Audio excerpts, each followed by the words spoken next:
Assalamualaikum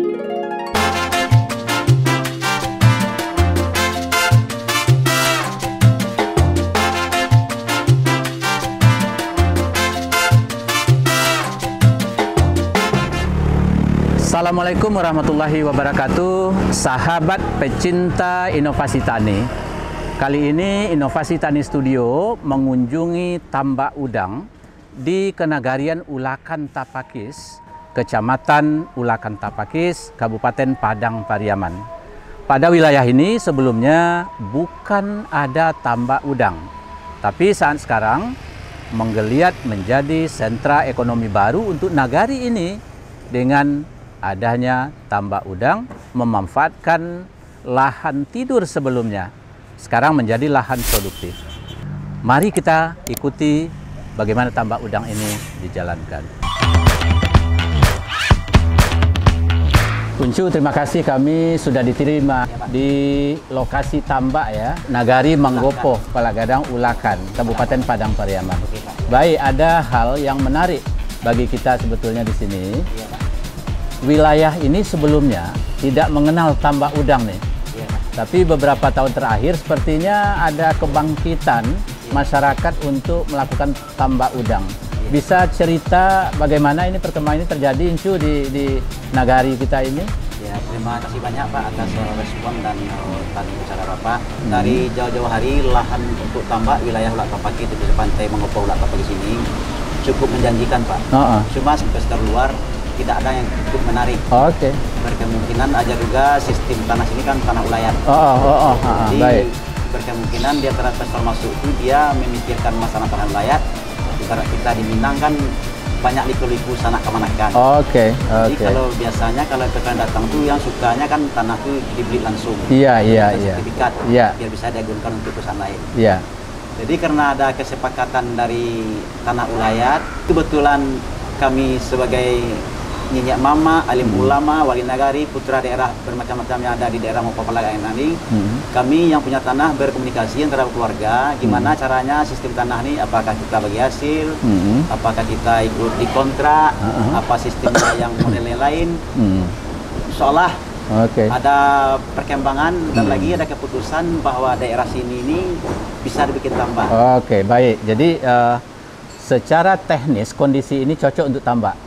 Selama ini persoalannya justru terletak dari tata kelola lahannya, Pak, yang sebagian besar adalah tanah ulayat. Tapi ternyata masih bisa dilakukan dengan perjanjian tertentu dengan investor. Nah, jadi yang tambak ini sekarang luas yang kita lihat ini, sebahagian ini investor ya, dari luar, sebagian lagi masyarakat di sini. Oke, baik. Nah, yang kedua kita ingin tahu juga sebetulnya, Pak. Sudah sejak kapan ini tambak dan menggeliat ini, boleh kita katakan nagari ini sudah menggeliat dengan tambak udangnya? Kalau daerah kita ini Pak, tambak pada awalnya sini udah berumur 5 tahun Pak. 5 tahun. 5 tahun sampai sekarang. Dalam perkembangan pertama memang di lokasi saya ini sebuah investor putra daerah. Sampai sekarang karena hasilnya cukup menjanjikan, telah banyak juga yang lahan lain memberikan tanahnya. Antara yang pemilik tanah, kaum pemilik tanah, dengan investor, baik orang yang ada di Padang Pariaman sendiri, bisa saja dari luar ya? Bisa. Dengan perjanjian yang jelas, maka ternyata investor masih tertarik untuk melakukan berinvestasi di lahan ini. Baik. Nah, setelah berkembang tambak seperti ini di negara ini, apa dampak positif dan negatifnya terhadap masyarakat? Alhamdulillah Pak, dampaknya cukup positif. Bahkan pemuda sekarang daerah Ulak Tapaki tidak hanya menganggur Pak, khususnya di pesisir pantai. Baik, mereka biasanya Pak ada kegiatan-kegiatan kayak abang di masjid untuk menyumbang susah. Sekarang Pak ada kegiatan di masjid musala. Berapapun uang kami keluarkan Pak. Ini pertanda mereka sudah punya uang di kantongnya. Baik. Itu salah dampak nilai positif. Baik. Jadi sepertinya kalau pekerja itu mesti dari putra daerah, yang non putra daerah, yang bagian tapi yang teknisi, ahli gitu ya.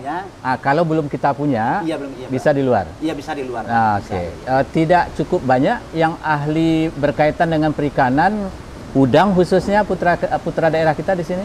Sejak ada tambak ini Pak, yang bukan membidangi tadi, karena dia bergaul sama teknisiannya, sekarang Pak udah hampir mendekati juga Pak kemampuannya.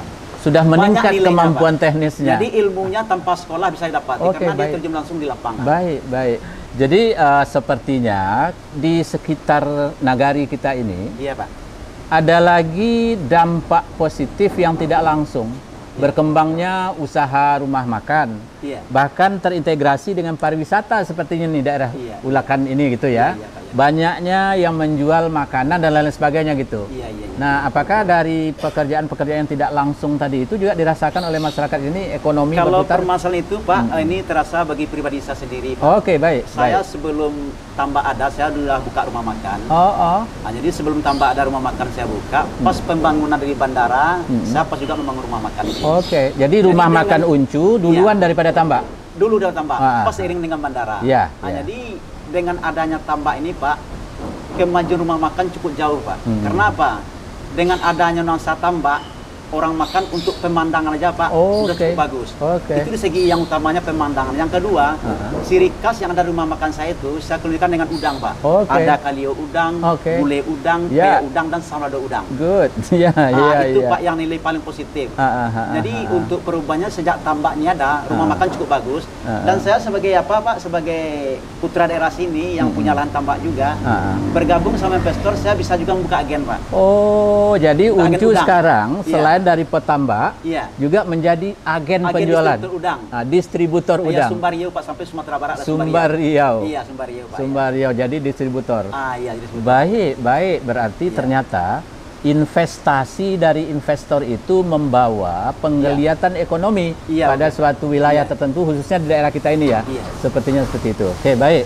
Nah, sekarang setelah ada tambak udang, Iya. pemuda-pemudi kita juga sudah ada bekerja di sini. Iya. Implikasi lain terhadap kenakalan remaja misalnya di daerah kita ini bagaimana? Kalau masalah implikasi kenakalan Pak, alhamdulillah karena daerah Ulakan di Sandi Basara ada kami terullah Pak, karena kami terletak dekat makam Syekh Burhanuddin. Masalah kriminal, masalah yang lain tuh Pak, kenakalan tidak ada sih Oke, Pak. baik. Karena apa? Baik. Antara investor dengan masyarakat itu cukup berbaur. Oke. Cukup mendekatkan diri. Oke. Artinya tanpa investor kami tidak bisa ekonomi hidup, tanpa kami dia tidak bisa hidup. Oke, Jadi kami baik. saling menjaga, apalagi nilai-nilai agama. Oke. Itu paling kami jaga Pak. Oke. Ya, kalau Jadi ternyata antara investor dengan masyarakat sudah terjadi seperti mitra ya? Iya, mitra. Saling menguntungkan. Iya, iya. Oke. Uncu, kita mau tahu juga aspek teknis ini sebetulnya sedikit banyaknya. Iya. Berapa sih produksi tambak udang kita ini per hektar? Kalau dalam kalkulasinya Pak yang pernah kita jalani, dari 1 hektar tuh kita membutuhkan Pak kan 12 tambak itu. 12 tambak, 12 peta, 12 kapleng. Peta, ukuran 25 kali 25. 25 kali 25. Kalau memang rawatannya kita rawatan kita bagus, tidak meleset, itu per hektar tuh Pak bisa mencapai panen tuh sampai 60 ton. 60 ton. Iya, Satu per kali hektar. panen. Iya. 1 tahun berapa kali panen? Kalau 1 tahun maksimalnya 3 kali panen Pak. 3 kali Karena panen. kalau dari panen persil pertama sampai panen habis kita membutuhkan waktu itu lebih kurang 4 bulan. Oke, baik. Jadi 4 baik. bulan ke depan kita 1 bulan tuh membersihkan air Baik. tambak tuh harus steril. Iya. Tidak ada iya. tercemar dengan hewan apapun dan Iya. tidak tercemar dengan lumpur-lumpur apapun. Masa persiapannya. Masa persiapan lagi, baru Oke. masuk lagi bener yang baru Pak. Jadi Baik. maksimalnya untuk tambak itu Pak 1 tahun 3 kali panen. Berarti lebih dari 100 ton Iya lebih dari- 1 hektar. bisa ya. Oke, suatu hal yang bukan sedikit nilai Sistemnya ekonominya. tiangnya perawatan kita juga Pak. Ada Ya, lagi- ya, yang optimal lah begitu. optimal, ya. Yang optimal. Harga udang berapa sekarang per kilo? Harga Kalau ditambak gitu. harga udang tuh Pak, kita tidak bisa Fluktuasi menentukan ya, harga fluktuatif sekarang. juga Dia ya? sistemnya sistem dolar Pak. Oh, sama begitu. dengan orang menjual emas. Oke, oke. Jadi kalau kita belanja sekarang nilainya pun tidak tentu karena dia perbedaan udang tuh ada ses 3, ses 4, ses 5 Ada sampai grade ses yang 100. berbeda. Berbeda. Oke, baik. Itu penentuan baik. harga tuh nanti Pak kita bisa juga lihat dari online, dari HP, dari bisa kita Google, Iya. nampak tuh berapa harga udang Paname sekian. Oke. Jadi oke. harga itu kita tidak bisa membodoh-bodohi masyarakat. Iya, Harga udang iya. ini dan internasional. Yang diulakan ini Uncu, harga terendah berapa dan harga yang tertinggi berapa dengan kualitas udang kita ini? Selama 5 tahun ini Pak, karena saya agen udang, mungkin distributor udang juga, dari harga udang ses pertama sampai udang ses 3, 4 atau 2, yang besar itu. Yang saya alami udang paling mahal tuh ses 3 itu Pak, mencapai harga tambak 85.000. 85.000 ditambak Iya. tuh. Orang penjual di lokal di daerah kita ini itu bisa di pasar 125 sampai 130.000, Pak. Per kilogramnya. Per kilogram. Berarti kualitasnya terbaik ya. Kualitas terbaik ya. Nah, yang rendah, yang biasa Kalau saja. biasa itu Pak nilainya 50 ke atas, 60 ke bawah. Oke, baik. Iya. 50 antara 60 lah ya. Iya, Pak. 60.000. Nah, pasar udang kita ini kemana saja nih sekarang? Kalau untuk pemasaran Pak, karena kita memproduksi udang di Ulang Tapak ini belum berapa, mungkin ratusan hektar baru ya. Untuk lokal aja tak penuhi Pak. Oke, lokal maksudnya Sumatera Barat? Untuk Sumbar Riau lah. Oh, Sumbar Riau. Untuk waktu panen itu yang permintaan paling banyak Pekanbaru, Oke. Jambi, Medan. Oke. Itu tidak terpenuhi Pak. Ah, ah. Tidak terpenuhi. Bahkan kalau datang yang dari Jambi sama Riau, Pekanbaru, Medan itu hanya bisa dalam 3 bulan panen sekali, nunggu lagi 3 bulan lagi. Oke. Cuma sayangnya Pak, tim teknisnya di daerah kita ini ada juga kesalahan teknisnya. Maunya antara panen kita tuh berestafet. Iya, Maunya. iya. Jadi kalau Iya. kita panen serentak habis, kan tidak ada lagi penghasilan. Jadi di antara petambak sekarang belum bisa diatur lagi kapan tebar benur, kapan iya. panennya belum bisa diatur ya. Bisa diatur, Pak, Oke, kalau seandainya bisa diatur berarti pasar bisa Pasar bisa berputar terus. Berputar terus. Dan salah satu keuntungan kita dari distributor mungkin bisa juga menjual udang tiap hari. ya, Iya, iya, berkelanjutan. iya. Jadi Tapi ini ada perencanaan nanti itu Pak. Oh, Ada oke. perencanaan nanti diatur Oke. caranya nanti. Oke, baik, baik. Ya, inilah mungkin perbedaannya bila investor pada suatu daerah sudah berkolaborasi dengan masyarakat di sekitarnya ya. Iya. Masalah lahan sudah tidak ada masalah lagi. Iya. Nah, sejauh ini kan tidak ada masalah Tidak lagi ada ya. masalah, Pak. Masyarakat yang ada di sini Iya, sudah menjadi bahagian dari Iya. usaha, Iya, usaha. jadi pekerja. Iya. Dan ternyata di luar itu pun bisa menjadi distributor Iya. dari hasilnya. Uncu sendiri sepertinya ya. Alhamdulillah, Pak. Oke, baik. Iya, Jadi alhamdulillah. boleh dikatakan adanya investor di tambak udang ini menggerakkan perekonomian secara keseluruhan. Iya, cukup banyak Pak sampai untuk masyarakat. Oke. Nilai yang positif cukup banyak. Baik, Bahkan pedagang-pedagang udang yang dari pesisir pantai ini yang biasanya menjual udang udang laut, Ya. sekarang udang laut kalau tidak menghasilkan langsung lari udang tambak Pak. Oke. Bahkan dari segi untung lebih melejit dia dapat uang. Pertanyaan saya, karena masyarakat kita ini kan sebagian besar kan nelayan, Iya, iya. juga nelayan udang, Iya. menangkap udang itu ya. Iya, Pak. Adanya tambak mempunyai dampak yang persaingan tidak sehat nggak dengan nelayan kita itu? Kalau masalah persaingan rasanya tidak ada, Pak. Tidak Karena ada. apa? Karena dari pembeli kita ini, masyarakat yang lewat-lewat pembeli ini, dia cukup pintar. Oke. Dia Oke. tidak bisa menentukan udang tambak sama udang Oke, jadi ada beda tuh. laut. Ada beda, sudah tahu Pak. Oke. Antara persaingan tidak ada. Cuma kita sebagai pedagang cukup menguntungkan. Kita bisa menyediakan udang laut dan bisa menyediakan udang tambak. Ya, ya. Orang tinggal pilih. Terserah konsumen. Iya. Mana yang suka? Iya, tapi Mana kalau- yang lebih mahal Tapi harganya? kalau untuk lebih mahal Pak, antara udang laut sama udang tambak hampir sama. Pak. Hampir sama. Ya, cuma yang namanya udang laut yang nilainya tradisional, dia tidak ada pakai ses. Iya, oke. Sistem Tidak ada grade. pembeliannya Tidak ada tidak grade ada. udang itu ya. Umpama dia kena satu keranjang, Ya. dia sekian, ya udah. Ya, oke, Kalau baik. kita pakai baik, set perbedaan itu baik, aja, Pak. Baik, jadi itu pula lah sebabnya dia tidak bisa masuk pasar tertentu karena Iya. tidak ada grade-nya ya, tidak Iya, ada iya. membedakan. Iya, Diborong saja satu kelompok udang itu kira-kira seperti itu ya. Baik, Uncu. Hal lain Uncu yang ingin kita pertanyakan tadi kami mendengar Iya. semenjak ada tambak udang ini kuliner atau masakan di rumah makan diorientasikan produk udang itu. Iya, Ya, iya, iya. begitu ya. Iya, Pak. Jadi ada khas kuliner tersendiri kalau orang Iya. datang ke ulakan Iya, ada tempat di saja. sini. Khususnya udang inilah, Pak. Udang. Nah, karena berkaitan dengan di makam kompleks kemudian Pak ada menjual raki-raki udang. Iya, betul. Dengan adanya udang seperti ini Pak, produksi udang karena banyak, yang nama raki-raki udang itu Pak tetap dia berjualan terus. Oke. Karena kekosongan Itu kebetulan tidak ada. UKM. Iya. Usaha kecil dan menengah ya, Iya, berkembang raki-raki juga. udang, pe udang itu. Selalu dia bisa berproduksi. Hasil produksi kalau tidak ada orang laut dia bisa mengambil udang tambak. Oke, oke, baik. Jadi ternyata memang mempunyai implikasi positif Iya. banyak hal ya setelah adanya tambak udang di wilayah kita ini. Di wilayah Ulakan ini. Satu hal lagi yang saya ingin tahu dulu, ini kan semak belukar, nipah, Iya. sagu kan ini di sini Iya, ya, iya, Pak, iya. tangkapan air barangkali ya. Iya. Nah ini tidak mengganggu ke ekosistem lingkungan kita setelah ada tambak udang ini? Kalau permasalahannya gini Pak, dulu memang di sini ada nipah, Iya. ada batang-batang yang khususnya batang bakau, Iya. itu kan yang namanya yang alaminya kan sistem bahasa daerahnya bahasa laut tuh, Pak. Cuma kalau masalah lingkungan tuh Pak, mungkin juga kita di sini kan bisa membuat saluran air. Ya, ya. Kalau seandainya Penanganannya yang sesuai ya? Penanganannya cukup mantap Pak, cukup mantap. dibidangi penanganannya. Dan permasalahan jalur air limbahnya pas. Dan kami tidak menghabiskan juga budidaya nipah, tidak habis Pak. Oke, masih sebagian tetap ada juga. Masih tetap ada. Sebagian tetap ada ya. Baik. Tidak dihabiskan. Ya. Baik. Iya. Ekonomi masyarakat juga perlu. Juga perlu ya. Perlu untuk tidak berkembang. Ya. Oke, baik. Pasti sudah melalui asesmen dari dinas atau instansi terkait tentang itu ya, Pak. tentang lingkungan itu gitu. Iya.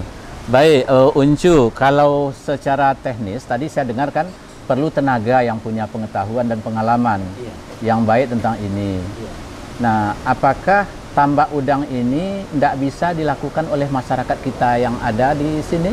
Karena kalau masalah tambak nih Pak, tiangnya semangat dan kemampuan kita Pak. Soalnya jauh-jauh hari pernah juga orang berbicara kalau kita membuat masalah tambak udang kita membutuhkan dana miliar, itu saya rasa tidak juga seperti itu. Yang penting kita Pak sebagai masyarakat kita mampu dan kita yakin. Karena Pak zaman sekarang kita dipermudah Pak. Kita bisa minta pakan, bisa nyewa eskavator dan bisa gotong royong. Ini contohnya orang di sini. Bisa, kenapa kita tidak? Saya pun jujur Pak, saya tidak punya modal Pak. Cuma karena saya yakin ini bisa, bisa saya lakukan. Dengan syarat kita mengakui kelemahan kita, berani mengakui keunggulan orang. Kita pendapat sama orang yang sukses kan itu aja Pak. Tapi kalau orang bilang kalau kita bikin tambak harus modal sekian miliar, mungkin orang kampung daerah sini Pak tidak ada yang sanggup.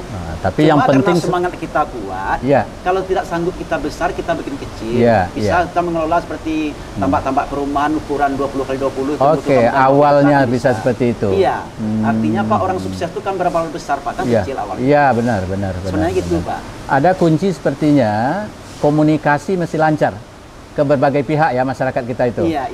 Tadi Uncu mengatakan traktor pun bisa pinjam gitu ya. Bisa Pakan pun bisa diberikan dulu oleh perusahaan gitu ya. Semuanya bisa Pak. Semangat, cuma kuncinya semangat dan kejujuran. Yang bersangkutan. Yang bersangkutan. Nah, ada enggak tokoh masyarakat yang membimbing masyarakat seperti itu sekarang sehingga masyarakat kita juga terpacu untuk melakukan usaha-usaha seperti ini? Kalau dalam keadaan sekarang Pak, permasalahan tokoh masyarakat memang belum ada untuk membimbing seperti itu.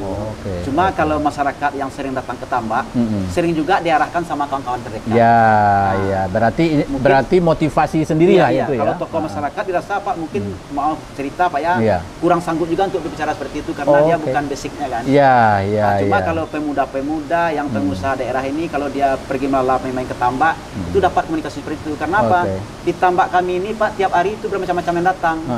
Yang setiap hari datang, yang tukang pakan, yang tukang elektronik, yang tukang listrik, datang semua. Jadi kita bisa minta pendapat sama orang tuh.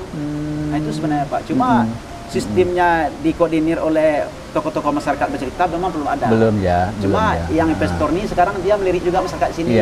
Kalau mendekat ya dikasih informasi, kalau tak mendekat ya udah. Cuma semangat aja yang penting nih Pak. Benar. Berarti si masyarakat itu sendiri yang punya keinginan itu ya. Itu sebenarnya Pak. Keinginan. Kalau punya keinginan, jalan banyak. Nah, itu ya, yang penting jujur dan semangat. Itu ya. Baik, terima kasih banyak nih atas penjelasan Uncu. Dan ini sepertinya salah satu alternatif untuk pengembangan ekonomi masyarakat berdasarkan potensi yang ada di lingkungan kita. Karena sebelumnya kita tahu persis lokasi ini kan lokasi boleh dikatakan hutan bakau lahan tidur. Lahan tidur Pak, udah puluhan abad Pak. Baru sekarang kita bangkit untuk memanfaatkannya. Dan lagi Pak, karena adanya tambak ini kan semua kuliner yang ada di khusus Pesisir Pantai ini ramai semua Pak dikunjungi. Jadi untuk melihat area pemandangan. Terkait erat dengan usaha pariwisata sepertinya. Cukup terkait. Pariwisata pantai terutama di Pariaman dan Padang Pariaman ya. Nah, dengan adanya kondisi seperti ini, daya tariknya semakin besar. Tadi makan pun di rumah makan, pemandangan kita sudah tambak udang. Yang sebelumnya adalah rimba nipa gitu ya. Yang kita makan itu udang segar. Nampak ditambak langsung. Oke, baik. Cuma pesan satu Pak, kalau ada yang melewati jalur darat sampai ke Pasaman jangan lupa tempat Uncu R. Rumah makan kuliner Sempara Udang dan distributor udang. Baik. Jadi makan udang segar itu di rumah makan Uncu R di Ulaan. Ulaan. Oke, baik. Ini sesuatu yang bisa juga menjadi simpul untuk perbaikan ekonomi masyarakat berikutnya dari rumah makan ini. Dan orang dari luar Sumatera Barat, di luar Padang Pariaman, keinginan untuk berkunjung ke Padang Pariaman itu banyak objek sebetulnya yang dinikmati. Tidak hanya pemandangan pantainya, tapi juga kulinernya. Iya, iya. Dan kulinernya itu berasal dari di mana itu rumah makan berada. Ini contohnya rumah makan Uncu R. Iya, iya. Oke, baik. Selamat Uncu. Oke, Semoga makasih ini berhasil dan sukses selalu. Terima kasih Oke, banyak, Pak. baik, Terima kasih baik, banyak. baik. Saudara, tadi kita berbincang-bincang dengan salah seorang tokoh masyarakat di Nagari Ulaan, Kabupaten Padang Pariaman. Sebelumnya, wilayah ini adalah hutan bakau, nipah, dan sepertinya adalah lahan tidur. Sekarang diolah sedemikian rupa, memang ada campur tangan investor, tapi ternyata masyarakat setempat mempunyai bahagian tersendiri dalam usaha menggeliatkan perekonomian daerah ini. Semoga ini tetap berhasil dan menjadi contoh bagi daerah-daerah yang lainnya. Jangan lupa mampir ke Padang Pariaman, Ulaan Tapakis, menjelang kota Pariaman di pinggir pantai. Banyak restoran, banyak kuliner yang menjajakan masakan laut. Dan sekarang rumah makan Uncu R mempunyai spesifik mengolah udang sebagai kuliner yang berkualitas. Inovasi tani, dengan berinovasi kita harapkan petani menjadi lebih sejahtera.